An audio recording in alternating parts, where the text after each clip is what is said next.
नमस्कार दोस्तों। तो इस वीडियो में हम 2012 से 2020 तक के जो भौतिक विज्ञान यानी फिजिक्स के जो प्रश्न हैं उसको देखने वाले हैं। इससे पहले केमिस्ट्री और बायोलॉजी के प्रश्न अपलोडेड हैं 2012 से 20 तक। आपने नहीं देखा है ज़रूर देखिए, बहुत लाभ करेगा। देखिए पहले प्रश्न की तरफ चलते हैं। मृग मरीचिका का कारण है, तो मृग मरीचिका का कारण पूर्ण आंतरिक परावर्तन होता है। प्रकाश का जो पूर्ण आंतरिक परावर्तन होता है ये मृग मरीचिका का कारण होता है। ठीक है। अच्छा, कभी कभी और भी कुछ पूछा जाता है ये प्रकाश के पूर्ण आंतरिक परिवर्तन सिद्धांत पर आधारित, जैसे कि हीरा का अत्यधिक चमकना, प्रकाशिक तंतु का कार्य यानी कि जो ऑप्टिकल फाइबर होते हैं उसके कार्य, एयर बबल का चमकना, या फिर कांच के जो चटके हुए भाग होते हैं उसका चमकना, और पानी में अगर परखनली डाल दिया जाए तो वो भी चमकने लगता है। तो ये सब सारे प्रकाश का पूर्ण आंतरिक परिवर्तन के उदाहरण है। एक बार फिर से मैं बोल देता हूँ, प्रकाश के पूर्ण आंतरिक परिवर्तन के उदाहरण मृग मरीचिका होते हैं, जिसे अंग्रेजी में मिरेज कहा जाता है। दूसरा, हीरा का अत्यधिक चमकना। तीसरा, ऑप्टिकल फाइबर यानी प्रकाशिक तंतु का कार्य प्रकाश के पूर्ण आंतरिक सिद्धांत पर ही काम करते हैं। और फिर पाँचवा आपका आ गया, चौथा आ गया एयर बबल का चमकना। पाँचवा आ गया आपका कांच का चटका हुआ चमकीला भाग जो चमकता है, चटकीला भाग। और छठा, पानी में पड़ी परखनली का चमकना। तो ये सब सारे थे। नेक्स्ट है कि प्रकाश का रंग निर्धारित होता है, तो प्रकाश का रंग तरंगदैर्घ्य से निर्धारित होता है, वेवलेंथ से। विकल्प 20 का सही आंसर हो जाएगा। अच्छा, कभी कभी पूछ देता है कि वेवलेंथ सबसे ज़्यादा कौन से कलर का होता है, तो लाल रंग के प्रकाश का सबसे ज़्यादा वेवलेंथ होता है यानी तरंगदैर्घ्य, और बैगनी रंग के प्रकाश का सबसे कम तरंगदैर्घ्य होता है। ठीक है। अगर आपसे पूछे कि वर्ण विक्षेपण किसका ज़्यादा होता है, तो हम क्या कहेंगे, वर्ण विक्षेपण ज़्यादा किसका होता है? तो वर्ण विक्षेपण उल्टा इसका है। अब क्या है आप कमेंट बॉक्स में बताइएगा। देखिए मैं आपको एक चीज़ बताना चाहता हूँ, बताना नहीं चाहता, दरअसल रिवीजन कराना चाहता हूँ। देखिए ये वाला पार्ट, देखिए ये वाला पार्ट जिसको मैं यहाँ बॉक्स में किया, तो बीफ गियर जो है ना, तो इसको राइट साइड से अगर हम देखेंगे तो ये तरंगदैर्घ्य के घटते हुए क्रम हैं। ठीक है। और अगर हम लेफ्ट साइड से देखेंगे तो ये वर्ण विक्षेपण के घटते हुए क्रम है। ठीक है। बीफ गियर, इसको याद रखना है, बीफ गियर। तो इतनी ही बात बतानी थी, मतलब कि रेड का तरंगदैर्घ्य सबसे ज़्यादा होता है और बैगनी का वर्ण विक्षेपण सबसे ज़्यादा होता है। ठीक उसी तरीके से इसको भी ऐसे भी हम कह सकते हैं कि तरंगदैर्घ्य सबसे कम होता है बैगनी का, और वर्ण विक्षेपण सबसे कम होता है रेड रंग के प्रकाश का। ठीक है। अच्छा, एक दृष्टि वाले टेस्ट सीरीज में भी था, तो उसका मैं थोड़ा सा पुनः स्मरण दिलाता हूँ। एक हमने पढ़ा था RMI/VUXG, क्या था ये? तो तरंगदैर्घ्य के घटते हुए क्रम में ये हमने पढ़ा था RMI/VUXG। क्या था मैं फिर से बता देता हूँ। रेडियो वेव का तरंगदैर्घ्य सबसे ज़्यादा होता है, उसके बाद माइक्रोवेव का तरंगदैर्घ्य होता है, उसके बाद फिर इंफ्रारेड का तरंगदैर्घ्य होता है, उसके बाद फिर विजुअल लाइट्स का, उसके बाद फिर अल्ट्रावायलेटेड रेज का, उसके बाद एक्स रेज का, फिर गामा रेज का तरंगदैर्घ्य होता है। ये वाला देखिए यहाँ पर लिखा हुआ है, मैं एक बार फिर से इसको देखिए देखता हूँ। ये वाला जो पार्ट है ना, ये वाला, ये RMI/VUX, तो याद रखिएगा। अब देखिए आगे नेक्स्ट 74। प्राश्रव्य वे ध्वनियाँ हैं जिनकी आवृत्ति होती है। तो प्राश्रव्य जिसको अंग्रेजी में बोलते हैं अल्ट्रासोनिक, जिसको हम और आप मतलब सामान्य मनुष्य नहीं सुन सकता है, सुनाई नहीं देता है, तो प्राश्रव्य ध्वनियाँ हम कहते हैं 20,000 हर्ट्ज से अगर अधिक रहेगा तो प्राश्रव्य ध्वनि कहते हैं उसको। ठीक है। इसको कुत्ता, बिल्ली, चमगादड़ ये सब सुनते हैं, लेकिन हम मनुष्य के लिए ये सुनना मतलब पॉसिबल नहीं होता है। ठीक है। दरअसल जो ध्वनियाँ होती है ना, 3 तरीके से होती है। एक होती है इंफ्रासोनिक, जिसको बोलते हैं अवश्रव्य, जिसको सुना ना जा सके। तो ये क्या होते हैं, ये इसको 20 हर्ट्ज से कम होते हैं। 20 हर्ट्ज से लेकर 20,000 हर्ट्ज तक जो होता है वो श्रव्य होता है, यानी ऑडिएबल होता है। और 20,000 हर्ट्ज से अगर ज़्यादा हो तो प्रश्रव्य यानी अल्ट्रासोनिक होता है। वही तो इस क्वेश्चन में पूछा था। ठीक है। तो अब आगे देखते हैं क्वेश्चन 75। मिट्टी के घड़े में निम्न में से किस क्रिया के कारण जल ठंडा रहता है? तो बाष्पीकरण के कारण रहता है। दरअसल एक रूल है। रूल क्या है? जिस सतह पर बाष्पोत्सर्जन होगा वहाँ का तापमान कम हो जाता है। पता है क्यों? अब देखिए घड़ा का ही उदाहरण लेते हैं। मिट्टी के घड़े के परत पे क्या रहेगा, छोटे छोटे बहुत सारे छिद्र होते हैं। छिद्र से पानी रिसेगा। अब रिसेगा तो वो पानी ही बाष्पोत्सर्जन से ऊपर उड़ेगा, और बाष्पोत्सर्जन जब वहाँ पर होगा तो वो सतह क्या रहेगी, ठंडा रहेगी आसपास के सतहों से। तो इसीलिए घड़े का पानी ठंडा होता है। यही चीज़ व्याख्या में लिखा हुआ जो मैंने भी बोला। अब देखिए नेक्स्ट क्वेश्चन लिखा हुआ है, लेजर एक युक्ति है जिसके द्वारा उत्पन्न किया जाता है। तो उद्दीप्ति विकिरण उत्पन्न किया जाता है लेजर के द्वारा। लेजर का कभी कभी पूरा नाम पूछ दे तो क्या बताएंगे? Light amplification by stimulated emission of radiation, इसका संक्षिप्त नाम है लेज़र। 77 लोलक घड़ियाँ गर्मियों में सुस्त हो जाती है क्योंकि लोलक की लंबाई बढ़ जाती है। तो बस इतना ही याद रखना कि गर्मी में लोलक की लंबाई बढ़ जाती है, इसलिए घड़ियाँ सुस्त हो जाती है। वही बात देखिए व्याख्या में भी लिखा हुआ है, गर्मियों में लोलक की लंबाई बढ़ने के कारण उसका आवर्त काल भी बढ़ जाता है, परिणामतः लोलक घड़ियाँ गर्मियों में सुस्त हो जाती है। नेक्स्ट क्वेश्चन पूछ रहा है, होमी भाभा पुरस्कार किस क्षेत्र में विशेष योगदान के लिए दिया जाता है? तो नाभिकीय ऊर्जा के क्षेत्र में विशेष योगदान के लिए दिया जाता है। हमें ये बात पता ही है कि भारत के जो परमाणु ऊर्जा के कार्यक्रम के जो जनक कहे जाते हैं, father of nuclear energy in India, तो होमी जहांगीर भाभा कहे जाते हैं।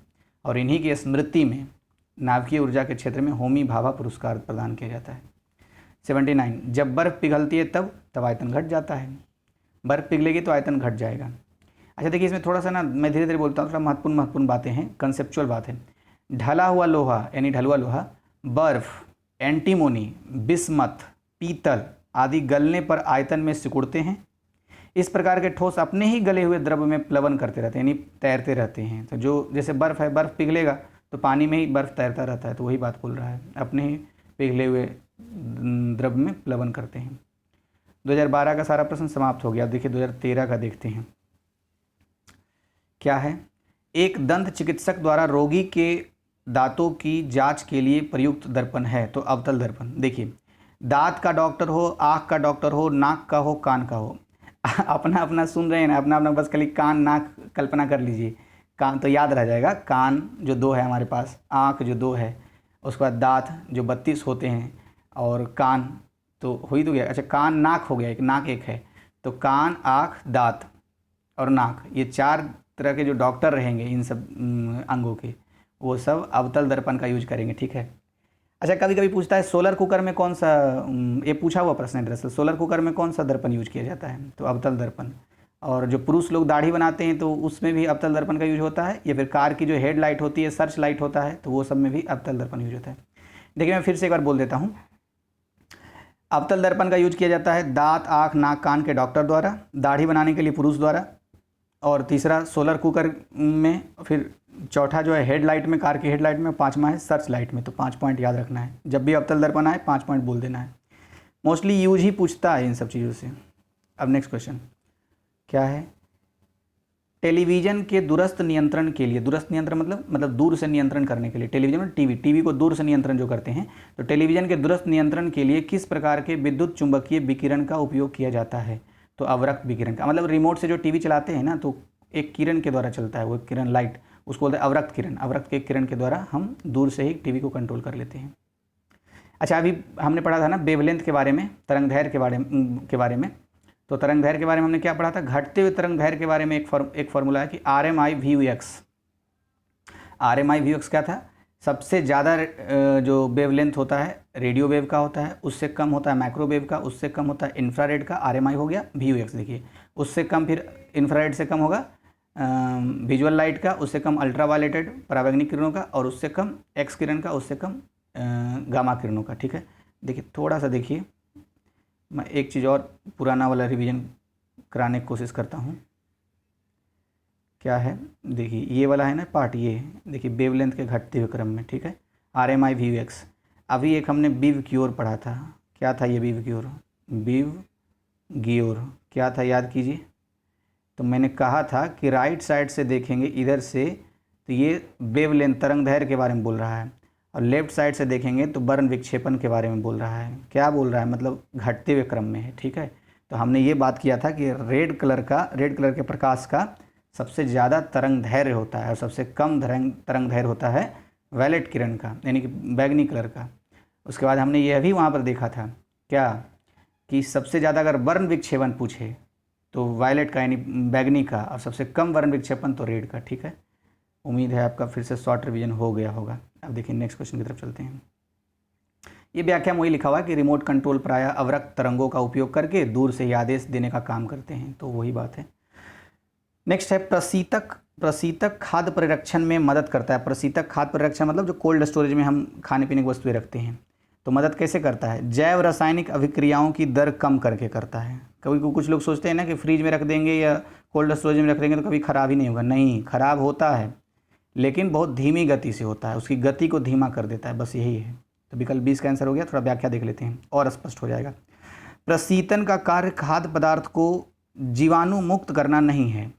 अत्यधिक ठंड की स्थिति में भी जीवाणु, ईस्ट आदि की वृद्धि अथवा एंजाइमों की क्रिया रोकी नहीं जा सकती। यद्यपि अत्यधिक प्रशीतन की स्थिति सूक्ष्म जीवों की वृद्धि की गति को सीमित कर सकती है। तो बस मतलब खराब होने की जो गति होती है धीमा हो जाएगा, लेकिन समाप्त नहीं होगा।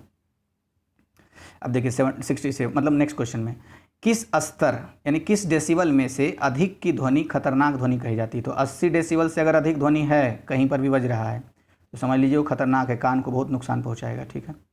कभी कभी पूछ लेता है कि जेट विमान का मतलब जो ध्वनि होता है कितने डेसिबल का होता है। तो 140 से 150 डेसिबल होता है। अच्छा, जो साधारण बातचीत करते हैं, जैसे अभी हम लोग, आप सुन रहे हैं, मैं बोल रहा हूँ, हो सकता है आप भी कुछ बोल रहे होंगे, तो वो 30 से 40 डेसिबल होता है। लेकिन आपने देखा होगा ना, कुछ लोग जो होते हैं ना, वो बहुत ज़ोर ज़ोर से बोलते हैं।